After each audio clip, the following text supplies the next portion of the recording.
मेरे पीछे ये जो दरख्त नजर आ रहा है, ये कोई आम दरख्त नहीं, ये वो दरख्त है जिसको यहूदी मुकद्दस दरख्त मानते हैं और जिसके मुतल्लिक नबी करीम सल्लल्लाहु अलैहि वसल्लम ने इरशाद फरमाया कि इस दरख्त को कभी भी अपने घर में मत लगाना।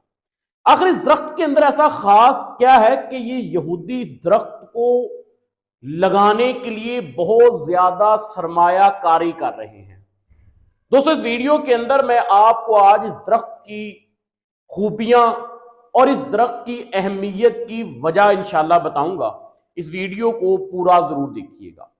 दोस्तों, ये वो दरख्त है, नबी करीम सल्लल्लाहु अलैहि वसल्लम ने इरशाद फरमाया, जब दज्जाल आएगा कोई पत्थर ऐसा नहीं होगा, कोई दरख्त ऐसा नहीं होगा जो मुसलमान को ये नहीं कहेगा कि मेरे पीछे यहूदी छुपा है, इसे कत्ल कर दो, सवाए एक दरख्त के। वो ये दरख्त है जिसको गरकद का दरख्त कहा जाता है।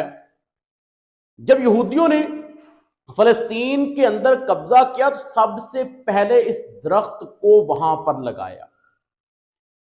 इंडिया के अंदर 5 करोड़ के करीब दरख्त लगाने के लिए सरमायाकारी की गई। दुनिया की इंटरनेशनल तंजीम जो पोल्यूशन को कंट्रोल करने के लिए इकदाम करती है, वो आज लोगों के अंदर इस बात को आम करने की कोशिश कर रही है कि गरकद का दरख्त पोल्यूशन को कम करने के अंदर अहम किरदार अदा करता है। ये दरख्त अफगानिस्तान के अंदर भी काफी ज्यादा तादाद के अंदर लगाए जा रहे हैं। कुछ अरसा पहले या मेरे पीछे तस्वीर देख सकते हैं, नेतन्याहू इसराइल का जो सदर है उसने खुद इस दरख्त की पाबंदकारी की, इस दरख्त को अपने हाथों से लगाया। ये वो दरख्त है जो यहूदियों को मुसलमानों से बचाएगा। जिस वक्त हजरत इमाम मेहदी अलैहिस्सलाम, हजरत ईसा अलैहिस्सलाम का ज़हूर होगा, ये वो दरख्त है जो ये कहेगा कि मेरे पीछे यहूदी नहीं है, ये सिर्फ उसको प्रोटेक्ट करेगा। बाकी कोई पत्थर है, कोई दरख्त है, वो बताएगा कि मेरे पीछे यहूदी है, इसे कत्ल कर दो। ये मुस्लिम शरीफ के अंदर हदीस आती है। अब दोस्तों, कुछ सवाल भी हैं जो मैं आपसे करना चाहता हूं। पहले नंबर के ऊपर यहूदी हजरत दाऊद अलैहिस्सलाम की कौम से हैं। हजरत दाऊद अलैहिस्सलाम पेशे से लोहार थे, वो लोहे का काम करते थे। तो आज उसकी कौम यहूदी दुनिया के अंदर कहां से कहां चली गई। इल्म के अंदर उन्होंने अपना एक मुकाम बना दिया। दूसरे नंबर के ऊपर दोस्तों, हजरत ईसा अलैहिस्सलाम की कौम ईसाई है। हजरत ईसा अलैहिस्सलाम बकरियां चराया करते थे, अपने आप को चरहावा भी कहलाते थे। उसकी कौम ईसाई जो हैं आज दुनिया के अंदर छाए हुए हैं, किसकी बदौलत? इल्म की वजह से।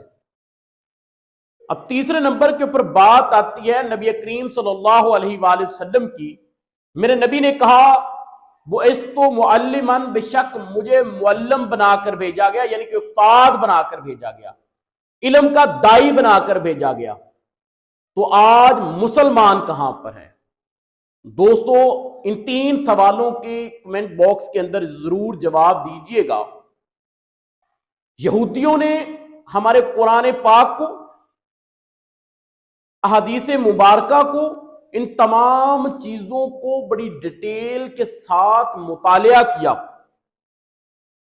हमने नहीं किया। उन्हें कैसे पता चला कि ये गरकद का दरख्त जो है ये हमें प्रोटेक्ट करेगा? जब आप अहादीस का मुतालिया करते हैं, अहादीस को पढ़ते हैं, तो आपको पता चलता है कि सच्चाई क्या है। उन्होंने अहादीस का मुतालिया किया, उसके ऊपर अपनी गिरफ्त को मजबूत किया और आज वो दुनिया के अंदर एक बुलंद मुकाम के ऊपर हैं। और आज मुसलमान कहां पर हैं? पस्ती के अंदर हैं। मैं तो इस चीज के लिए भी इंतजार कर रहा हूं कि वो वक्त भी शायद करीब आएगा जैसे फलस्तीन ने इसराइल को अपनी जगह फरोख्त की तो इसराइल वहां पर काबिज हो गया। इसी तरह सरगोदा शहर के अंदर मुसलमान कादियानियों को जगह फरोख्त कर रहे हैं, वहां पर कादियान बन जाएगा। तो बाद में ये शोर डालना शुरू करेंगे कि ये तो गलत हो गया, हमारे साथ जुल्म और ज्यादती हो गई। चंद पैसों के लालच के लिए ये अपना ईमान तक बेचने के लिए तैयार हैं। अनकरीब आप देखेंगे कि पाकिस्तान के अंदर भी गरकत का दरख्त लगना शुरू हो जाएगा, उसकी काश्त भी यहां पर शुरू हो जाएगी और हमारे मुसलमान ही बढ़ चढ़कर इसके अंदर हिस्सा लेंगे।